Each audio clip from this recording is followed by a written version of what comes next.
Okay, good morning and welcome to the Westborough Affordable Housing Trust meeting of Thursday, April 14th, 2022. We're starting a little late. It's 9:25, but we're at Memorial Hall in Town Hall. We have approval of the minutes. Given that we're starting late, do we want to defer that or do we want to just crank through it? We can do them very quickly. Okay, we have 4 sets of minutes. The first is a revision of the minutes of January 13th, and I believe there were just some corrections, mostly editorial. Yes. Simple. When I went back and looked, I realized the version of the minutes we approved actually had 2 incomplete sentences in it. Okay. And so they've now been completed. Thank you. So if All we right. don't mind reapproving those minutes. Yeah, I'll take a motion to approve those minutes as amended. I'll motion that. Second, okay. Favor? Okay. It was 4-0. Next set of minutes is, We can do one motion for all 3 sets. I okay. actually have some edits.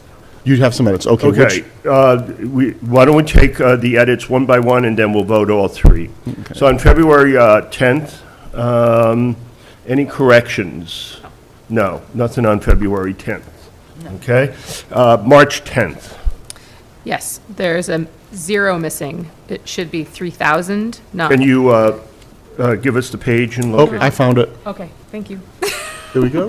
where is I it? wrote it down over here, but I was like, It's, first I wrote I see it. Top of Okay, page 2. second page, one of the bullets down, it had 3,00, it should be 3 zeros. Any other changes? Nope. Okay, those are the amended for March 10th, April 1st. That I was wasn't just there, but I the had authorization to Okay. hire the consultants. Okay, what did you notice? You said mans instead of means somewhere.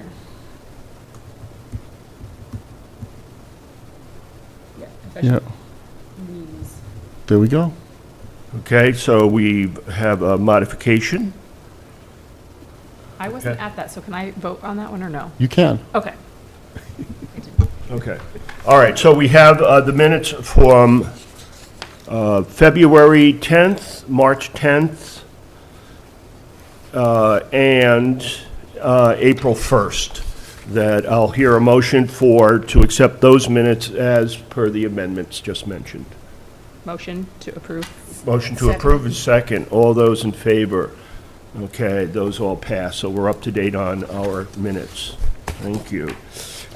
Next, discussion, and I think we might wait for Hank on that since it's on Baylor Avenue, unless you can do the update, Nancy? No, let's wait for him because he has the document that I failed to bring. Okay, all right, fine. Which document?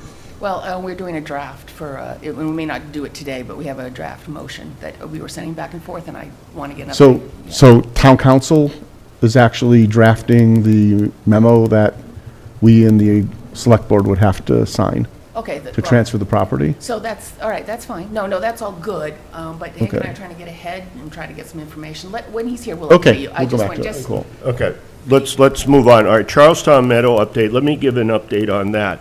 What we have been doing, or here, Hank's on now. Hank, can you hear us? Unmute if we don't hear you. I was unable to hear you guys. I don't know if he's having. He might. Hank?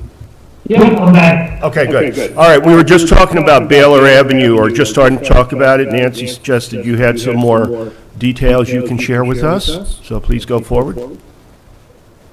Hey, hey. Nancy, have you got the notes we made about what action ought to be taken? Well, again, the first thing, Ed, is just wondering if anybody has an update on where the town is at in terms of transferring the property. Okay, Alan, you want to answer? So very briefly, town council has been asked and is preparing the memo that would facilitate the transfer of the property from the select board to the Affordable Housing Trust.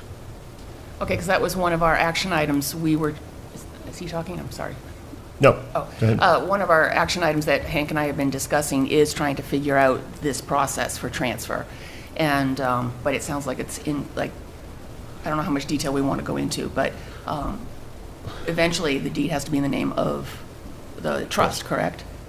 Correct. So what will happen is town council will provide the memo. Yep. Both boards have to vote to approve it. We would then give that signed memo back to town council, and they can file the necessary paperwork with the registry of deeds. Okay, because I had a call into someone, but it sounds like you already know, so. Yeah, it's actually pretty straightforward. Okay.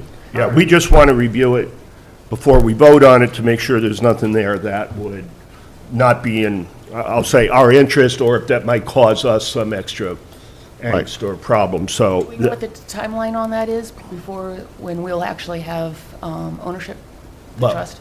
We would bring the memo before probably our next meeting. We would vote on it, and then it would get put on the agenda of the select board. And then once the two vote, it'd be however quickly town council's able to prepare the paperwork and file with And file the with registry. land It would be days or a few weeks, not months. So Hank, I think, Hank and I have been working on next steps and getting a motion for the trust to give me authority to do certain steps that, like change locks and things like that. But Hank, I think we should wait till the next meeting, since I don't have it, and we've gotten the answer to question 1. Can't hear you, Hank. You have to unmute Hank. Oops, sorry. Wait, hold on. Go ahead, sorry. It sounds like we're talking June for a deed transfer. And until we have control of the site, we really have no liabilities and really can't do much. So we might certainly ought to wait at least a month before we do any more actions on Baylor. Right, and so I'm just going to suggest, just to let the trust know, Hank and I are having weekly calls, and we're trying to do a to-do list of what needs to be done, and then we'll present it to you folks for a review, and I think we should just hold on it for now. We were going to discuss it in more detail today, but let's wait. Okay. All right. Okay. Sounds good. And then the only other component of this is the town manager's checking to make sure that even after the building transfers, it can remain on the town's insurance policy. Oh, these are all, yes, And this then is great. the town would at some point ask us to transfer funds to cover that cost. Oh, great, because I had a call into the town manager, I haven't heard back, but I think I might be asking her some questions that you guys are already discussing, so maybe I'll just sit back at this point and you let me know when. She just had mentioned it to me because Right. we were talking about agenda setting Oh, I'm not for objecting. the select board, Yeah, so no. she's like, oh, by the way. Oh, great, all right. So Hank, they're all on it. I think we did well this week. Good job, you did outstanding. Great job. All right, let's move on. The Charlestown Meadow update, okay.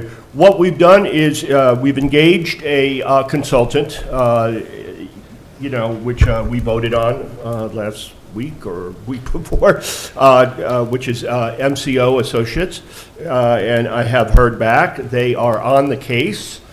They seem to be moving along, fairly good clip. We've had a couple of discussions, emails back and forth. They're looking at various avenues and digging into, what are our options? And that was really the whole purpose of hiring them, since they have I'll use the word inroads knowledge of the people at places like DHCD, Mass Housing, et cetera. So nothing more to report. We've asked them for a preliminary report in 30 days, a memo, and I forget when we executed that, but we're looking about 3 weeks out right now to that 30 days, roughly. It will be before our next meeting.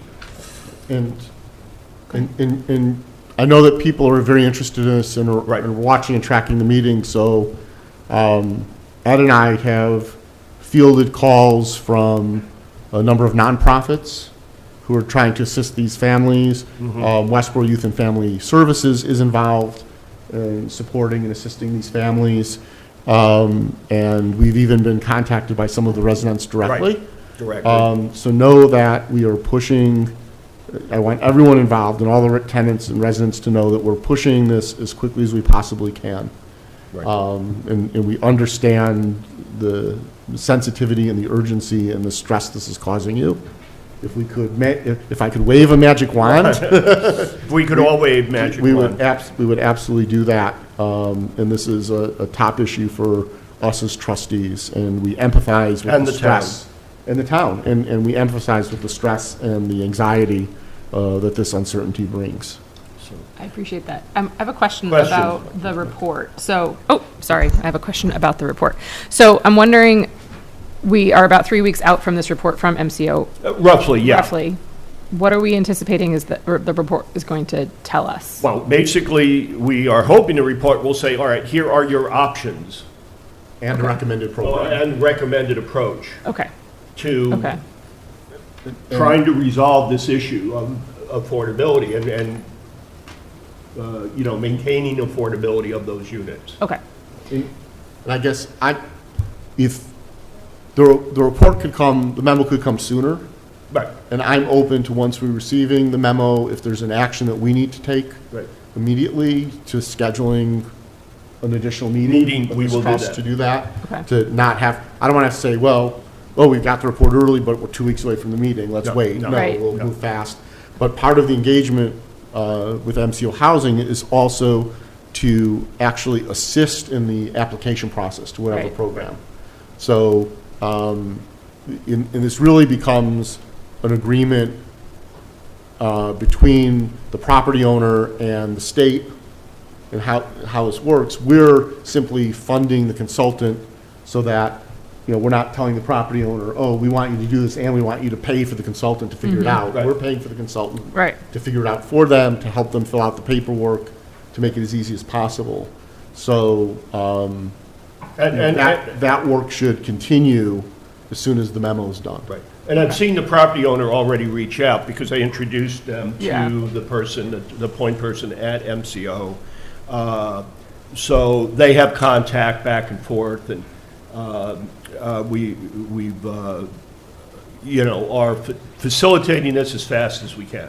Okay. And as we have information that is actionable and for which we might need a meeting, we will call a meeting.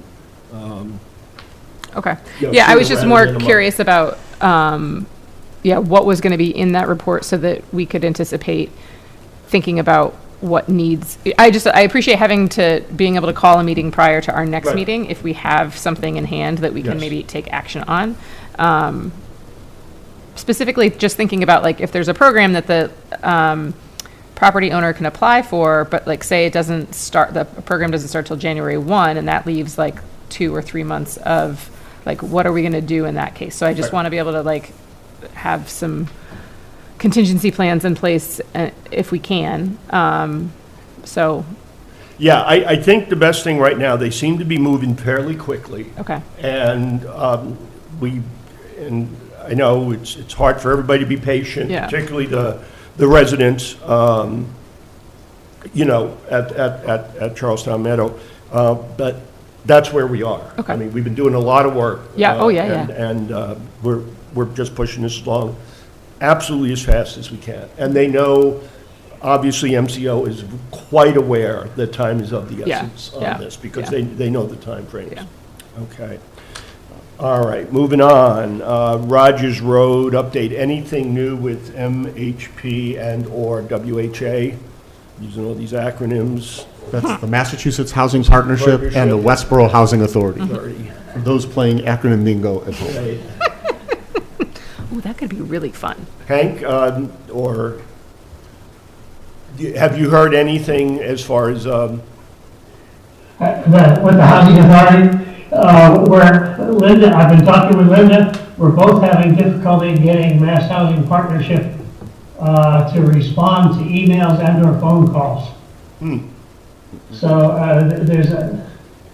Shelley's not the point person for housing authorities. There's another person. If I don't get answers next week, I'll talk to Shelley and see if she can talk to her compatriot please? and help us understand why we're not getting return calls. Okay. I've got calls and emails into the MHP point person. Right. Okay, yeah, since they've agreed that they wanted to do this, we would like to get it done. Obviously, as the warmer weather comes, it should make it easier to do some of that land survey. And the sooner we know that, whether it's, feasible or to what degree we can proceed with planning, the better. So If you need any more help from either myself or Alan or anyone, let us know. But I think you have a good approach. I'm a little concerned, Ed, because I've never seen anything in writing from NHP saying that they're going to do this, so I'm concerned that there may be some confusion. I can reach out. It's also, part of the issue might be that because it's town meeting season, and NHP's actively working with many communities on getting trusts set up and other actions and supporting warrant articles, that this could just be amount of work versus amount of people issue. And this is a long-term project, so priority-wise, but I actually owe Shelley an update, a general update anyway, so I'll reach out to her. Yeah. early next week. And the only thing we want is to say, yeah, we're bogged down, give us till, and set a date when we can get back. So as we're, instead of just getting dead air. Does that sound, Alan, you want to Yeah, I can. just say, creates us wasted time, expectations, what have you. Okay. Endicott Drive.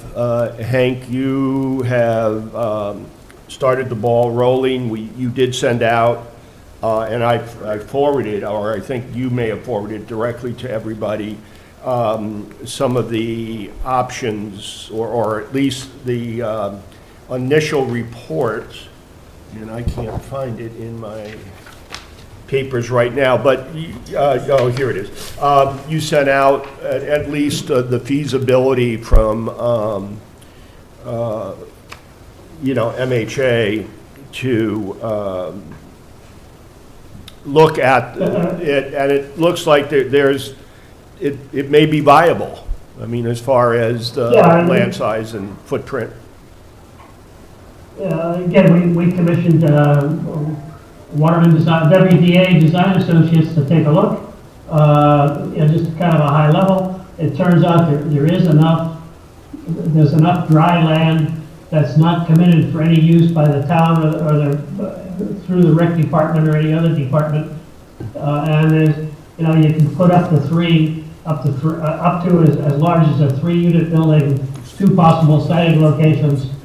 That kind of, they did not deal with any of the issues of zoning or any of that, but given all the things we have, all the irons we have in the fire, I would suggest that kind of put this on the agenda with the intention of being ready to go to Springtown meeting next year, looking for a land transfer, assuming that we decide that that's the right idea.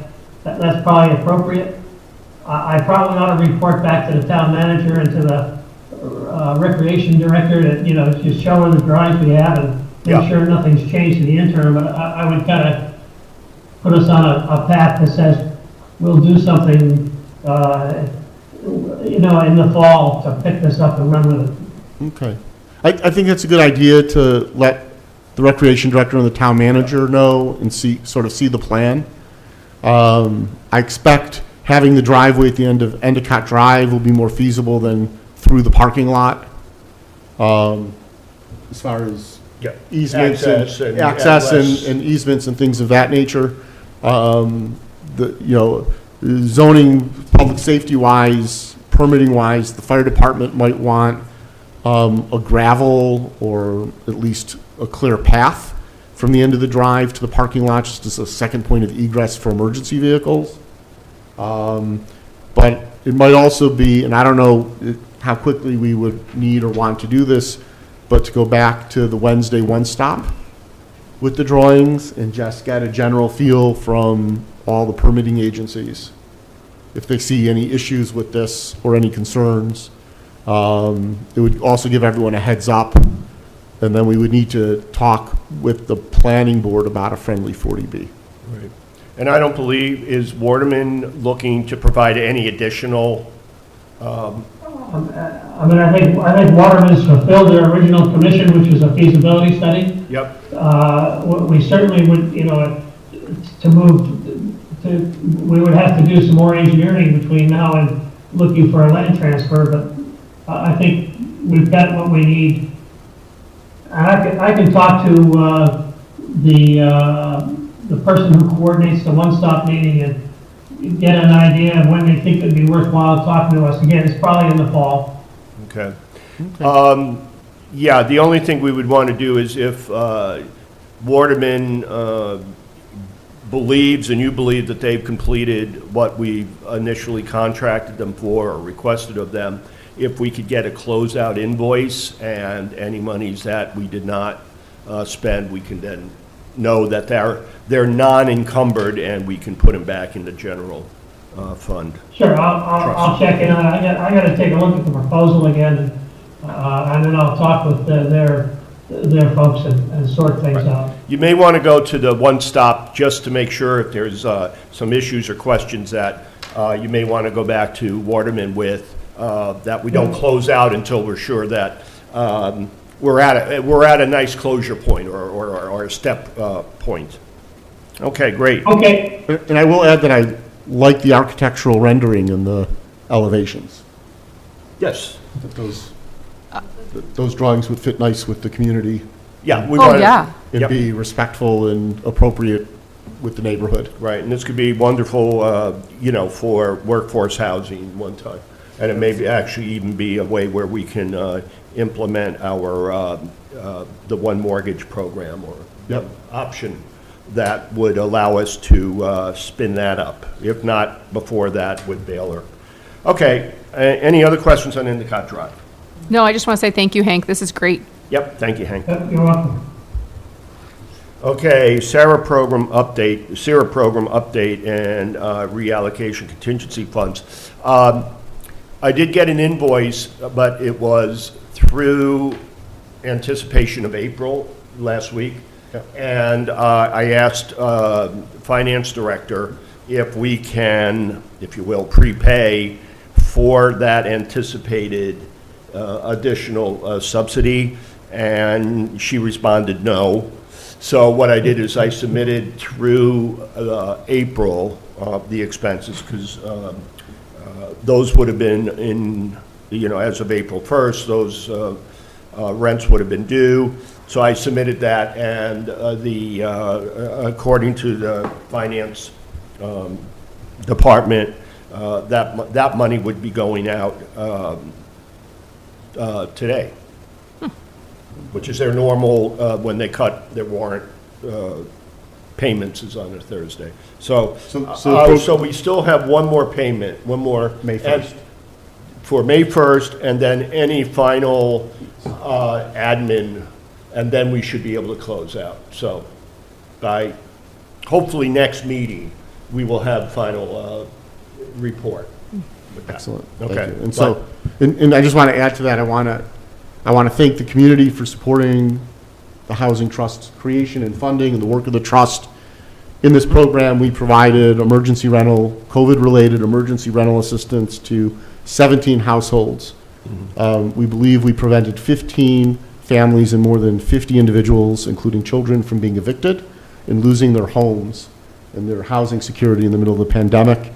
I also want to thank the nonprofits and Westborough Youth and Family Service who've been working with those families to get them additional resources from other places, fuel assistance if they needed it, et cetera, and also help them get into the state programs for rental assistance for long-term housing stability. And it was, I think very successful I think it was a very program, and successful I know Alan program. spearheaded a lot of So it. But the other aspect of this agenda item is the reallocation of contingency funds. If the trustees remember, in addition to the $100,000, we set aside $25,000 in contingency. As the program's winding down, we're not going to need those funds. At this point, I feel we have two options. One, we can simply sort of rescind that allocation of funds, because we do, sort of earmark it and set it aside on the books. I think the other option would be to change the nature of those contingency funds and relate it to Charlestown Meadows. In that, if there are additional actions we need to take that might require some funding, we could use those contingency funds.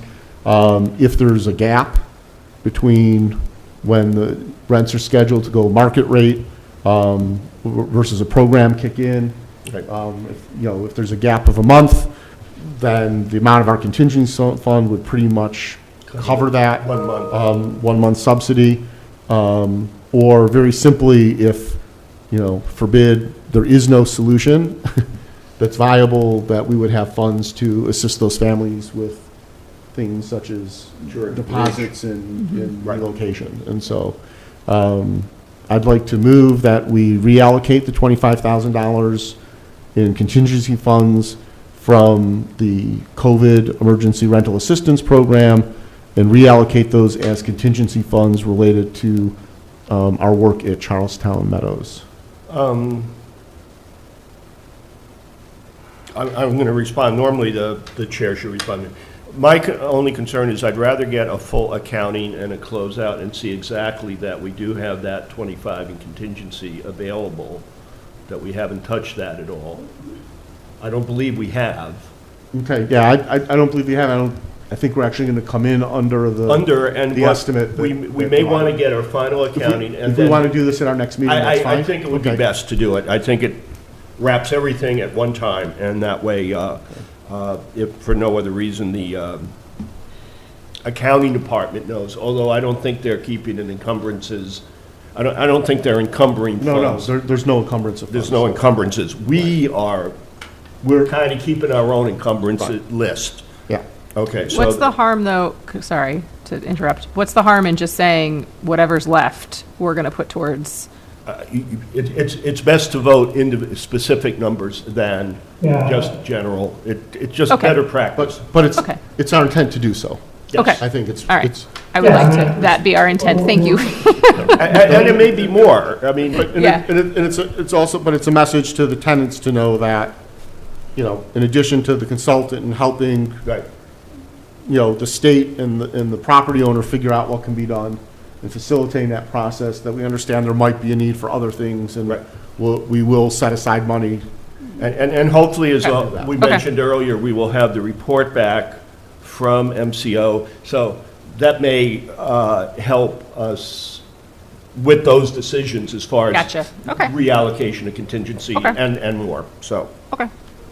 okay. Any other questions on that, on Sarah? Okay.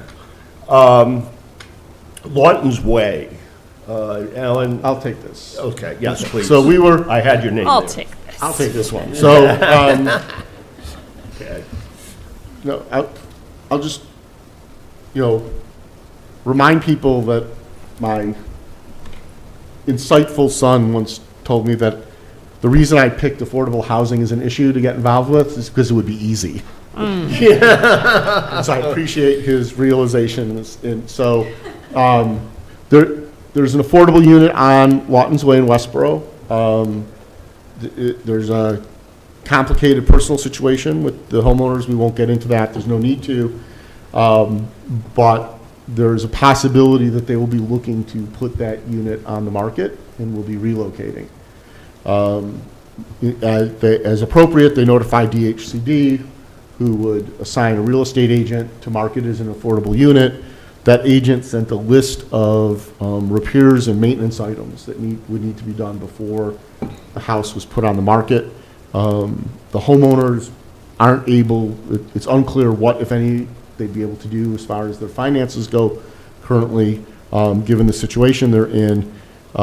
It's also still unclear which, some of those repairs, by their nature, could be potentially eligible for grants or for zero interest loan from DHCD. Those are the types of things that if we were to get involved in the property, we could do as well. But there are a number of other items that might be considered missed maintenance and things that would only be to the homeowner's responsibility. So there's not much for us to do on this agenda item today. We're tracking it. The homeowner may come to us and ask if there's any assistance that we could provide in some of these repairs. At that point, we could look at what's eligible and what's not, and how we'd want to facilitate that.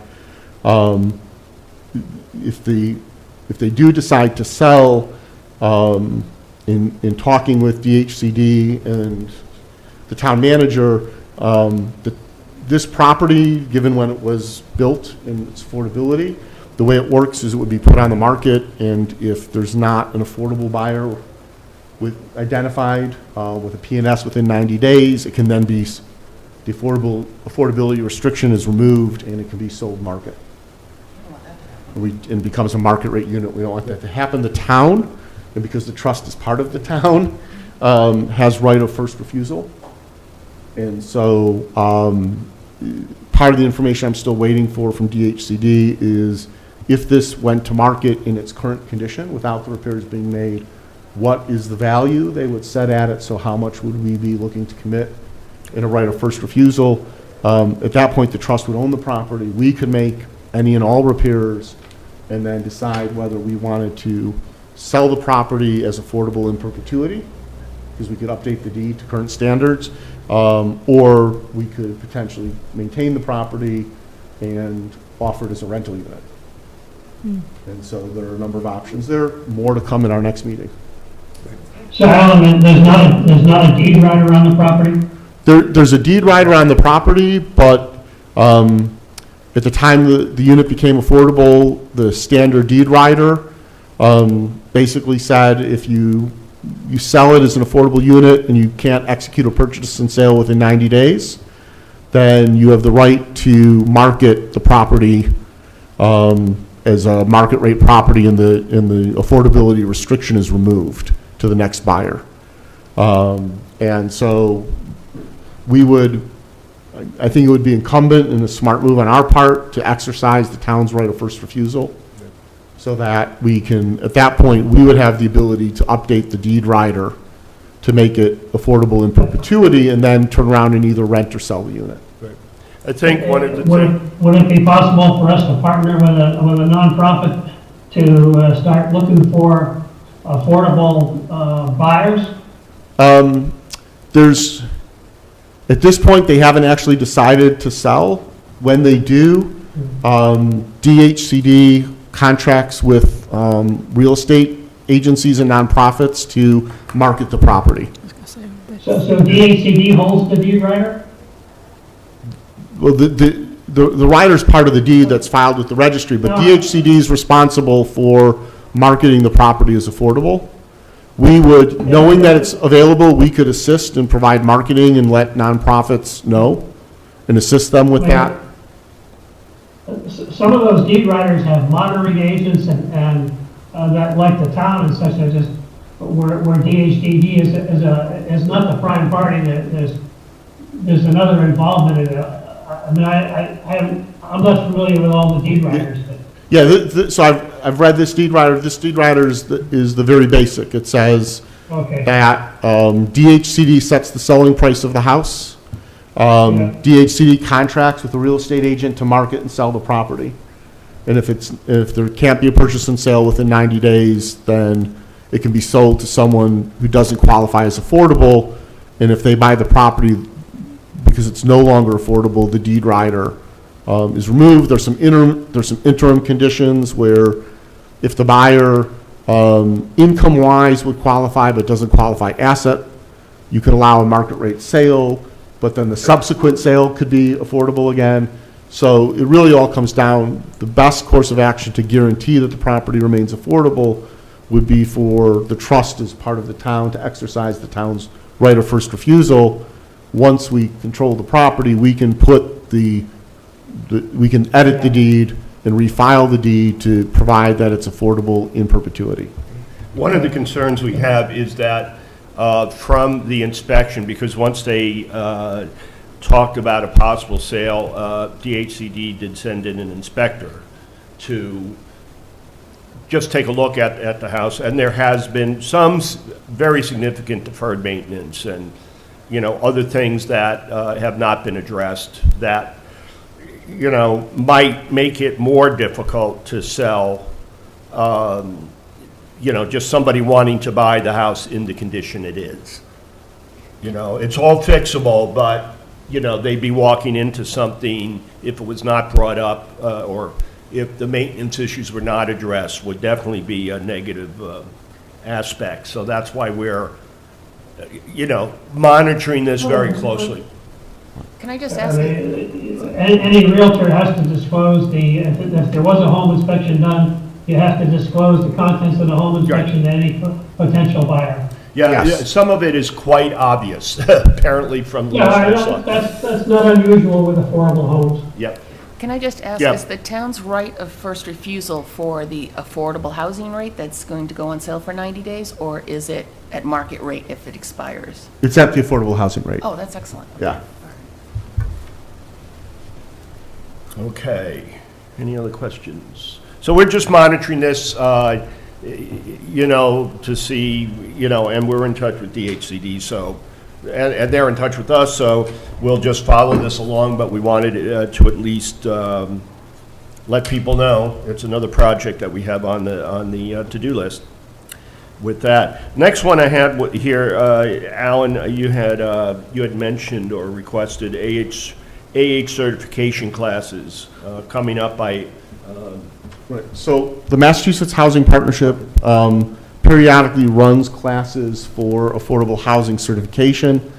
There are 2 classes that need to be taken that basically certifies you to both market and to be the monitoring agent for affordable housing. Long-term, it would be good for trustees, for some of the trustees to have that certification. The course that's coming up is on the marketing side. I believe it's a 4-hour online course. I believe I had forwarded it to everyone. I can do that again. I don't remember think that. you did. I went on their website. I didn't see anything specifically. I'll forward the invite. The second class, actually, I think is a 3-day, 8 to 5 type thing. On-site? That, I don't know if it'll be on-site or remote. And they do that 2 or 3 times a year. And that's for? And that is the monitoring, it's the lottery and the monitoring agent side of things. And that would enable us to act as the lottery and the marketing and the monitoring agent, or at least give us more knowledge when if we have to contract with someone to do that in the future. So make people aware of that. Also coming in June, MHP is having their Affordable Housing Institute. This is it'll be a mix of in-person and online, it looks like, this year.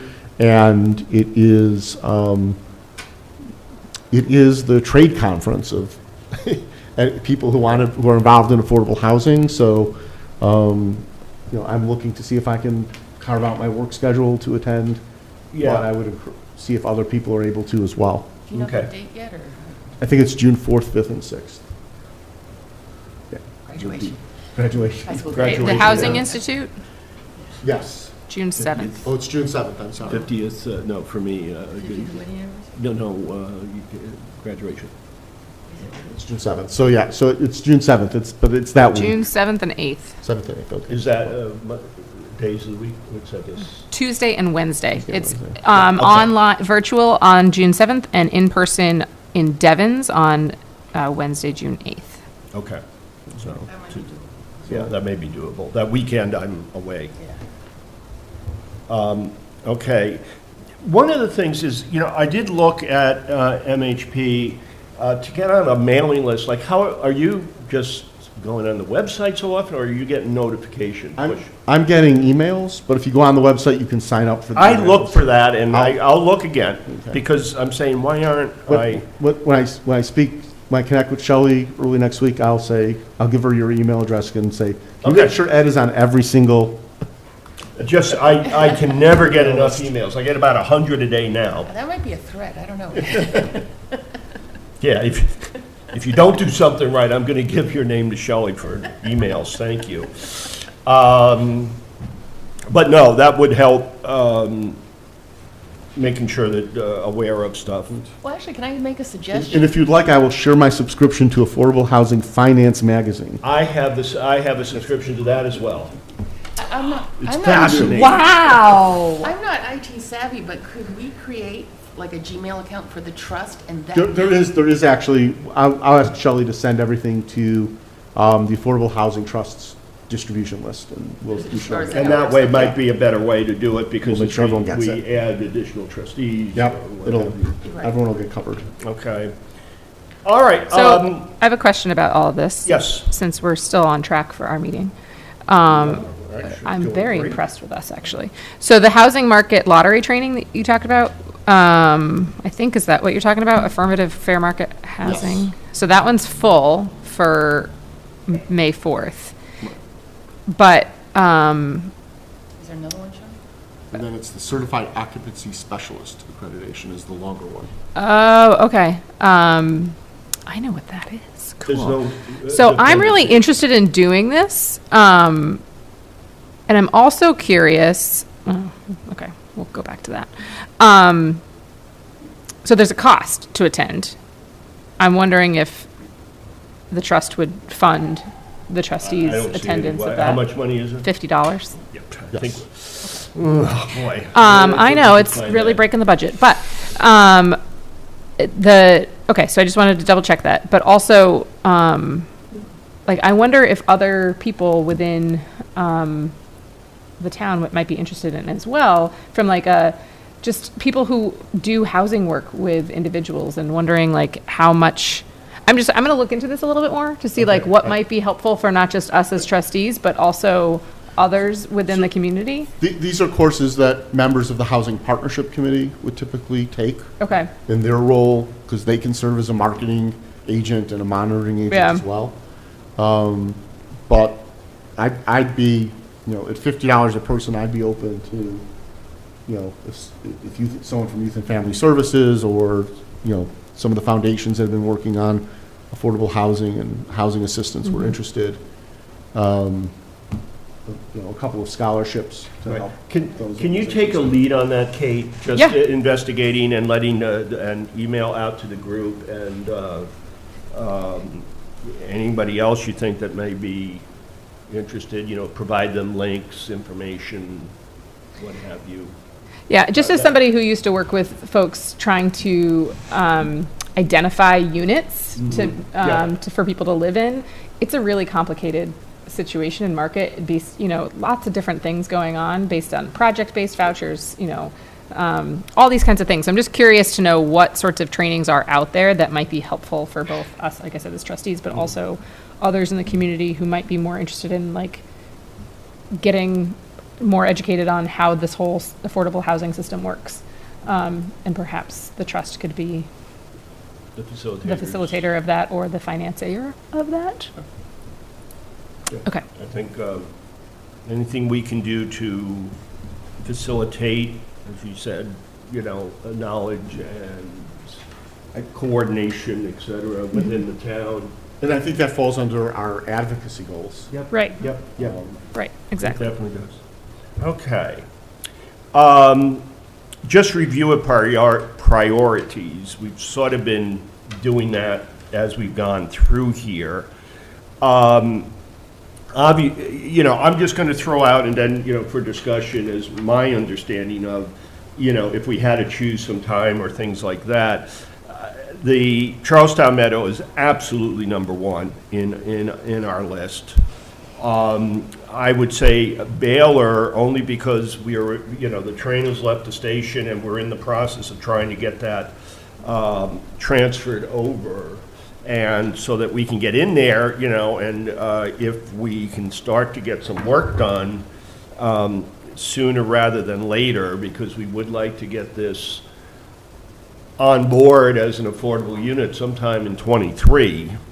I would say that would be a second priority. Rogers Road only, I would suggest, and yell at me if you think I'm wrong, at least the feasibility or the land survey, because if that comes back and we're told, guys, there's just no way you can build there, or you can build 5 units. We're hoping that won't be the case, but if it does, that would definitely change our initiatives and our, how would we want to move forward with developing, significant number of units for seniors particularly. So I think at least the part of getting, and as Alan said, it may be just because of town meeting season that they may be, this may be a little may take a month, 2 months to get their attention, but I think that's still very important because until we understand that, we're sort of in a little bit of a limbo land. Really, the Sarah program, that's not a major, I'm not even putting a priority on that. Lawton's Way, we don't know until we get more information, so that should be, I'm going to say things that are at a 4 level or a 5. Actually, the certification, I think, would be a 4 level, just to at least get that information out, since that is time sensitive in the sense of when those classes are. So that should be our 4th priority. And then I would say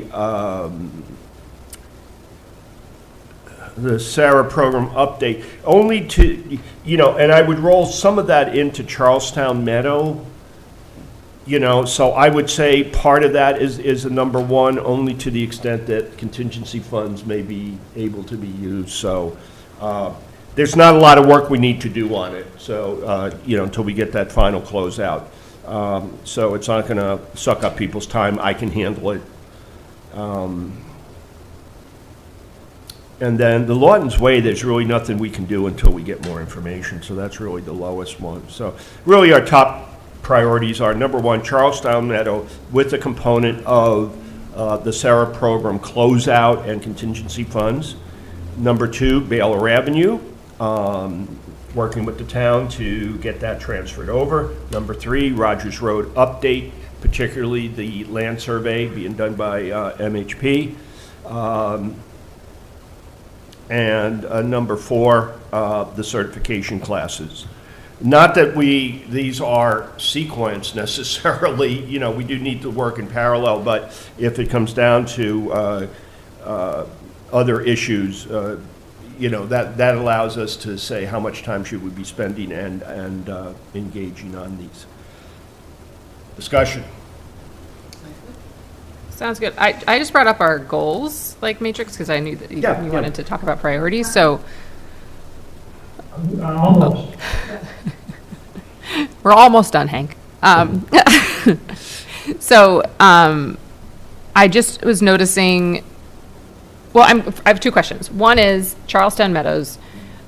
How do we know if other properties might come up into this problem? There is a list which I've gotten. Okay. And we are not aware of any other, if you will, sunset types of developments that would fall under this.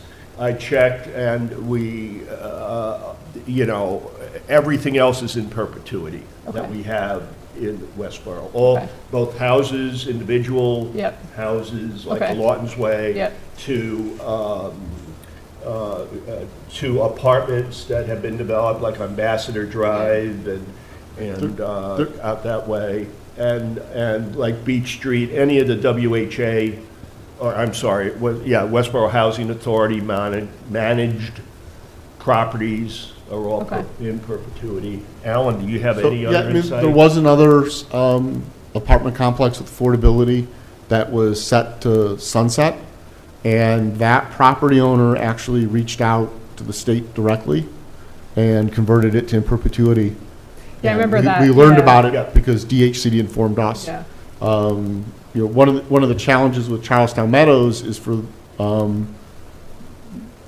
at some point there was confusion about the timing, and so the data from the state had indicated that these were expiring in 2025. Yep. Yeah. And so whether it was someone typed a 5 instead of a 3 on a chart somewhere at some point in time, but it's been believed to have been 2025 for well over a decade. Yeah. And so the fact that it was 2023, Came out of the woodwork. we're trying to condense a year and a half of planning effort. Yeah. into Well, what I'm 6 curious weeks. about is if there's anything, so sounds like what you're saying, Ed, is that everything else is in perpetuity Correct. that we know about. And that's so what I've I was just gotten. curious because I would hate for something else to have had a typo somewhere else. And so it's 2025 and we saw something that was said 2028. Right. And it's actually 2025.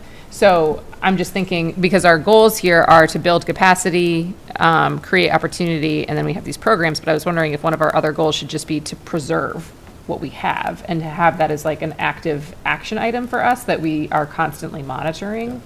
So, but it sounds like that isn't necessarily, except for things like Lawton's Way, like I'm curious about that because that's where, So every affordable unit like Lawton's Way that's done as part of what's known as the local initiative programs, the town knows every time that property is going up for sale. okay, so that's on just, property, so right, that's 'cause- something that would just come up to us anyway? Yeah, but- Okay, Those are In one-offs. fact- Dale Avenue is a one-off Okay. kind of thing that, you know, as we become aware of them, yeah, then we engage. But it's not like, oh, we have a bunch of units that we know we need to start to negotiate or look for, you know, methods or other options to maintain the affordability. And actually, even with the LIP homes, the town's aware even if the homeowners are refinancing.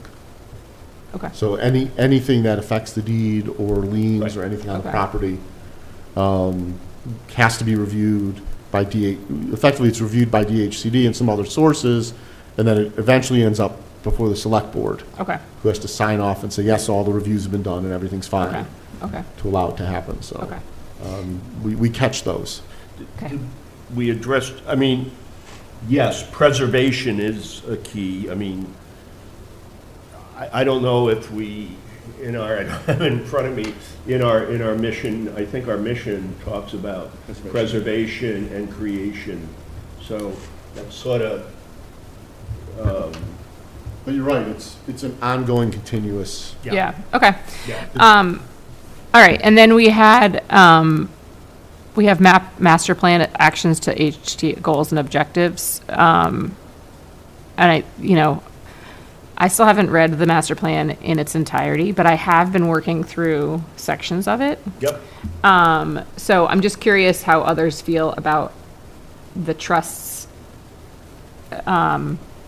mapping of that. Like, how do we feel like, I know Alan has read it several times. I'm sure you've read it several times. Nancy, I don't know you well enough to know whether or not this is something that you read on a nightly basis, but I know that these two do. So, Would like to tell you I do.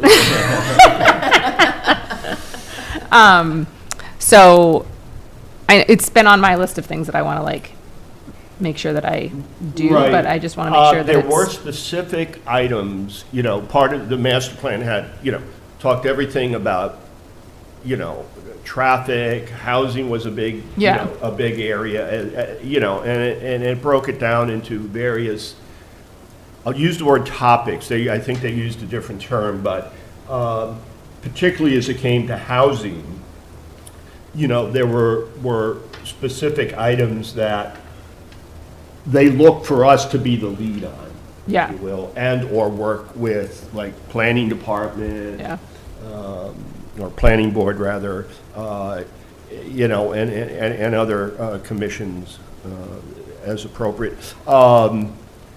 Think we're doing that. There wasn't anything like, oh, we have to start up this initiative or this program, as more than, this is how you fit in. And so there is in the master plan part of there are grids showing what those responsibilities are and which departments and/or boards within the community are sort of tasked with ensuring that we're following up or monitoring or doing work.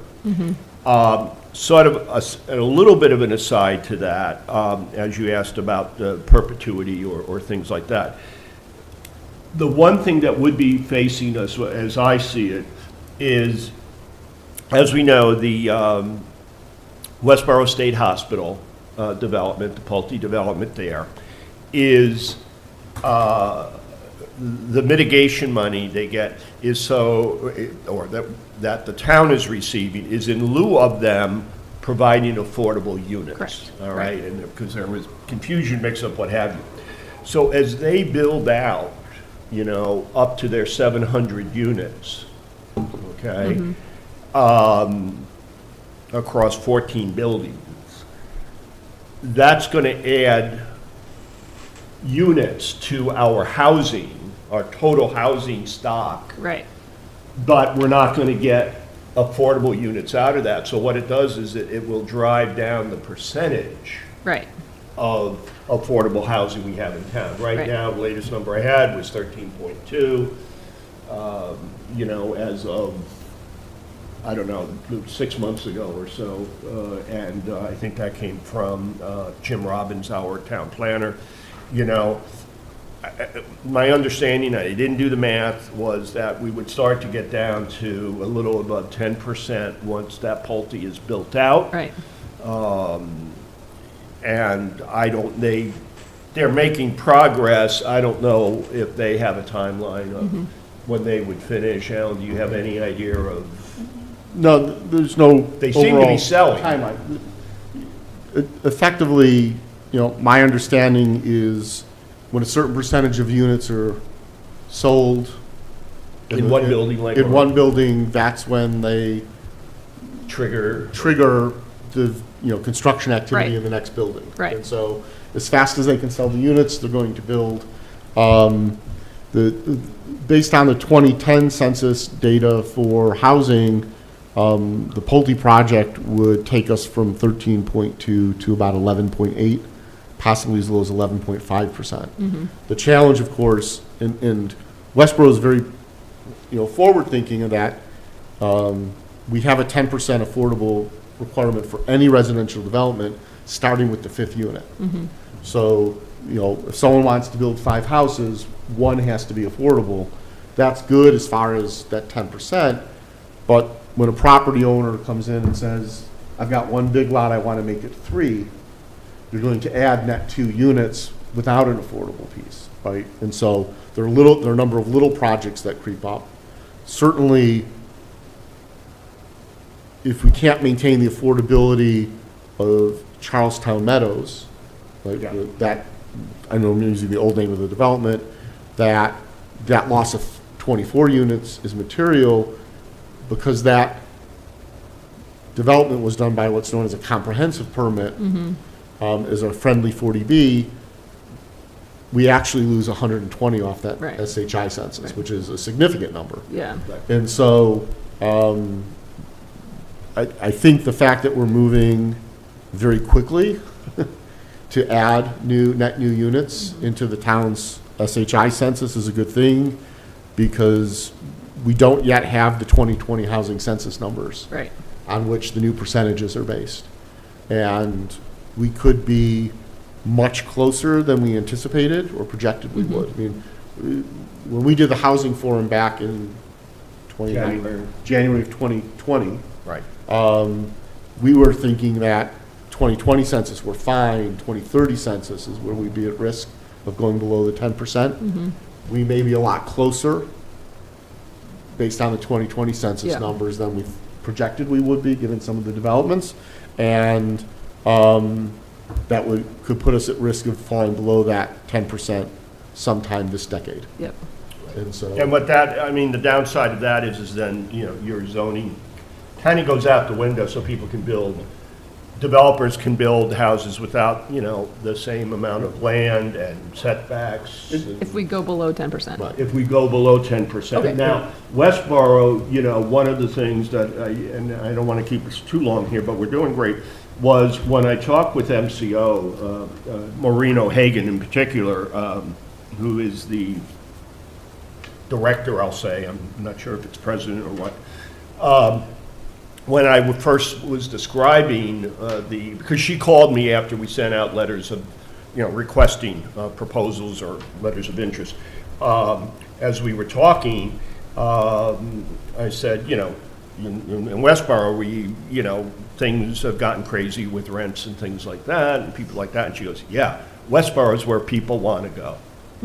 You know, and it's a variety of things. It's our location. I mean, there's no secret, our location, we're really at a place where people that have to commute to jobs in the greater Metro West area, it's a perfect location. Outstanding schools, you know, vibrant town, taxes are high, but, you know, you get what you pay for. But it's a well-run town.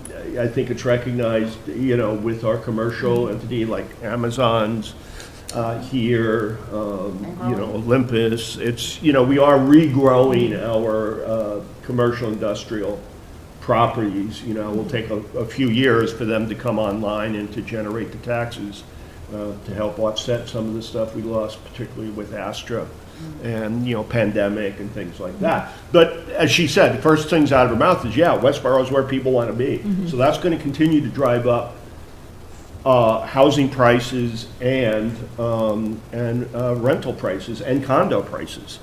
Right, which is why my question is, I understand that we have a threshold here of 10% because there's ramifications if we don't meet Right. that 10%. But what is actually like our goal? Because if our goal is just because we have some things that might happen if we don't reach it, that's okay. But like for me personally, I'm like, do we want to have a goal of like 15%? Because we know we need it. Like, what do we need? Like, what does our community need in terms of a percentage of housing stock being affordable housing? Well, I would add to that before anyone answers, I think that might, Make sure. I'm sorry, can you hear me? Westborough TV can pick it up. Okay, but to add to that question, if I understand, this trust was created as a result of the Pulte error. And so if they're going to, over time, build 700, then minimum, our goal is 70 new units, I would think, Well, I think is expressed in our mission that, yes, a driving factor is 40B compliance. Yeah. But our mission is long-term to meet the housing affordability needs of the community. Yeah. And I think we could sit down and put out a percentage number on that, but I think it's even broader than, inventory SHI. Yeah. Right? Yeah. Because that provides, affordable housing that's included in our subsidized housing inventory addresses one segment of the population. We also know that as Westborough's developed and evolved, we have a need for the moderate income housing, right? Yeah. And, what's often referred. Moderate income housing. Moderate income housing. Yes, And that, yes. and that what's, I forget the exact term. Workforce housing. Workforce housing, but it's sort of like the middle house, it's like a Yeah. middle tier. Yeah. And styles of housing that, people who are in affordable housing, that's their next step. First-time home buyers, it's their first step. People downsizing, it's a step. And ensuring that. So I look at, our mission is broader than just, let's keep us above 10%. Let's facilitate these other things. And so when we looked at the goals we set for the first 3 years, we did set some metrics on numbers. Yeah. Of infill, of net new units, of things of that nature. And I think, as we go forward, the master plan's now done. One of the recommendations from the master plan, and this would be driven by the planning board, but we'd be, as a trust, be involved with it, would be to do a housing production plan. And that's where the analysis we did as a working group to create the trust is we went like 2 levels deep in demographics and everything. Yeah. A housing production plan goes a couple more levels down and actually sets goals and timelines for housing production and even guidance for potential zoning changes or policy changes to facilitate that. Now, if you haven't watched the presentation that was made to the Select Board Tuesday night about the Housing Choice Act and the impact it's going to have on zoning and where we are in the process and, how that's going to come to fruition in 24 or 25, as far as and the impact that'll have on our ability to maintain and expand is needed affordable housing and improve housing affordability in the community. So there are a lot of things. So I guess I'm hesitant to say we should set a goal of 15%. I think as a trust, if we say we have this mission and, there's a housing production plan, let's participate in that, that will set some desired thresholds and goals specifically for the town, and then how we, if we step in as a stakeholder with the, the new housing regulations related to us being an MBTA community, we're involved, and that all feeds in as well. And we do it. Right. And another aspect, just, similar to that is, well, 40B, you want to keep a close eye on that, and it protects, a lot of the character of the town, if nothing else. There's also things like the one mortgage, where what we're doing is, it's not that we're producing more, but we're bringing in people of more moderate means. Yeah. Who couldn't afford a Right. normal down payment and interest and things like that. So, putting a statistic or a goal number on that, it's a little hard. So we really have I think we're looking at a variety of things. Yeah. Obviously, a 10% maintaining that is Yeah. good, and then increasing it to as much as possible, would be helpful, because what that does is it creates an inventory that's, hopefully in perpetuity, whenever we can, to continue to make it affordable. And I think if nothing else, we're being, because of Westborough's unique location and all the things that I mentioned, all the assets and benefits of living in town, it'll continue to be a very attractive town, and as a result, developers will be coming in here wanting to build. Okay, and we've seen just tremendous development, particularly in the condo and apartment arenas. We're not seeing a lot of individual residential homes like, saw in the 80s and 90s come in. So, And also we're sort of not fighting against it, I wouldn't want to put it that way, but we're challenged because of the desirability of Westborough to keep trying to keep up, if you will, with affordable units. So, be that as it may. We're running a little bit over time. But just really quickly to Go that ahead, is, just because I think it needs to be said, right, that there are communities that look at 40B, and it's like, we're going to maintain the 10% because we have to, and that gives us control of our zoning. Yep. And we really don't ever want to go, the closer we can stay to 10% and stay above it, the better. And I don't think that's our community. Yeah. I look at support for the zoning changes that are mandating an increased affordable component in pretty much every residential development that's going to happen going forward.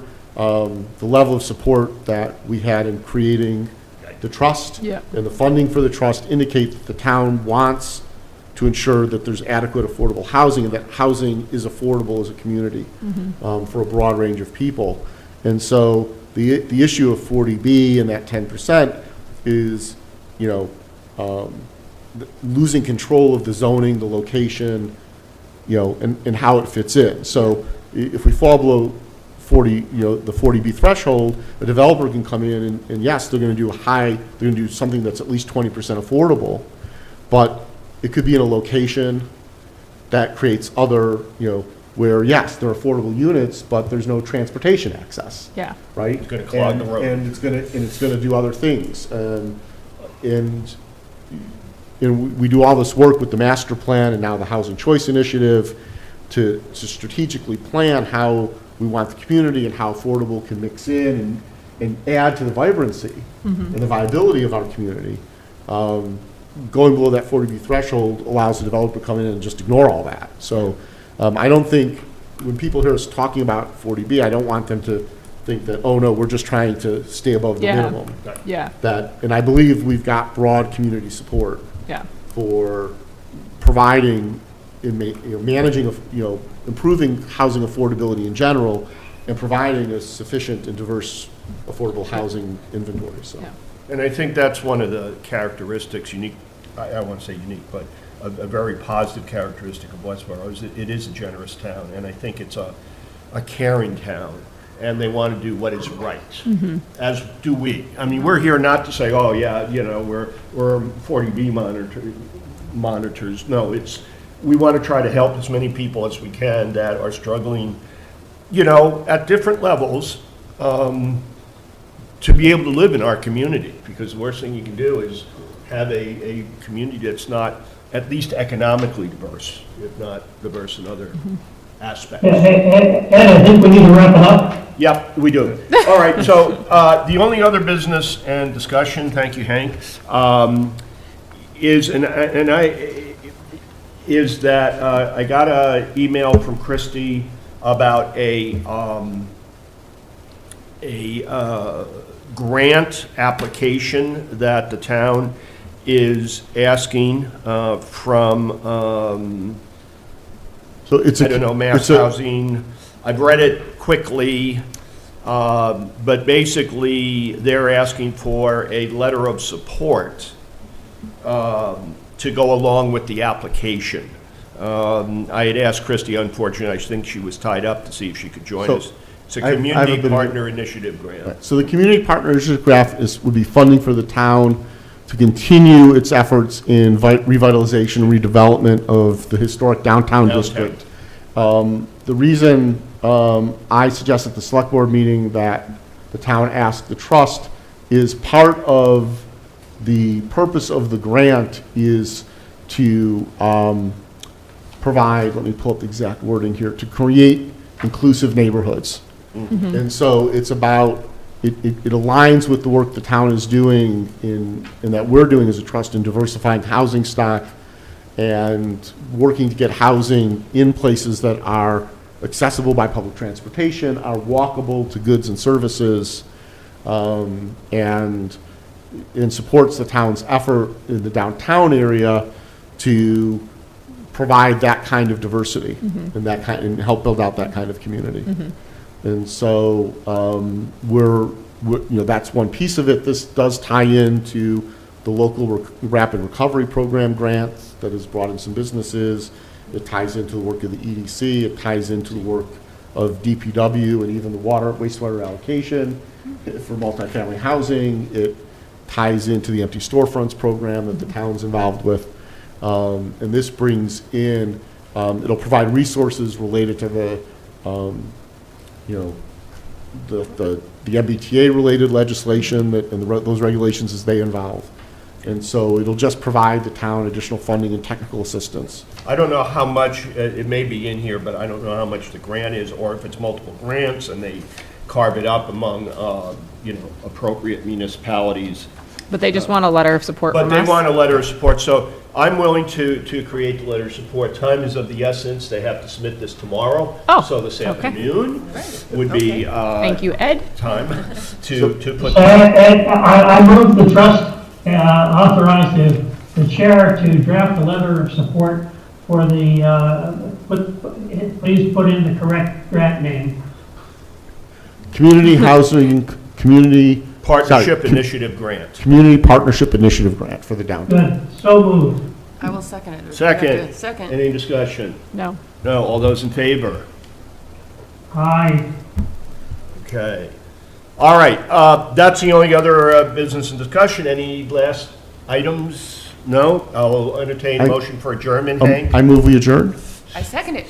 Too late, Hank, too late. Gotcha. All right, all those in favor of adjournment? All right, thank you all. And, we didn't really get through everything fairly quickly, and we have a lot on our plate. So thanks, everyone, for all the work you're doing, and, you are making a difference. And apologies to everyone for being me today. Yeah, but the taxi was quite quick. Oh, my lord. And thank you, Westborough TV. Yes, and thank you, Westborough TV.